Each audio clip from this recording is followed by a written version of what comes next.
माई के पूजा नवा करो तनी जनवा आई के भोरे से हमनी के यार बचपन के ह यारी छुट्टी अब मुने कही गो दिल बावे सीना के भीतरिया उहो दिल लागल बा तोहरे से। नमस्ते प्रणाम, कैसन बने आप सब। उम्मीद करते हैं कि आप सब बहुत अच्छा होके और हर बार की तरह इस बार भी एक छोटा सा वीडियो लेकर आया हूँ।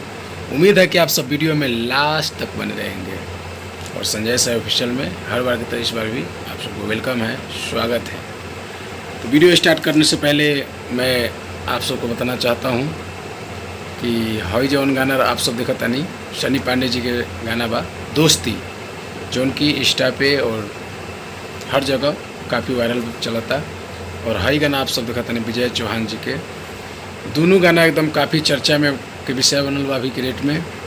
और बहुत सारे भाई के हमरा डिमांड रहेला कि भैया हमके पहले मुखड़ा सुनाई फिर गाना हम आपसे लेहब। तो बहुत भाई के हम समय ना दे पावे नहीं, ऐसे अपना चैनल के माध्यम से मुखड़ा आप सबके सुनावे के चाहता नहीं। हरे की माई के पूजा नवा करो तनी जनवा आई के भोरे से, हाँ माई के पूजा नवा करो तनी जनवा आई के भोरे से। तो मूर्ति पंडाल भिरी होई रे पगली दिल लागल बा तोहरे से, हम मूर्ति पंडाल भिरी होई रे पगली दिल लागल बा तोहरे से। तो आप मुखड़ा के सुन लेनी। तो उम्मीद बा कि आप सबके बहुत अच्छा लागल हो कि गाना ये, और मार्केट में बजे वाला गाना बा, देवी गीत में धमाल मचाए वाला।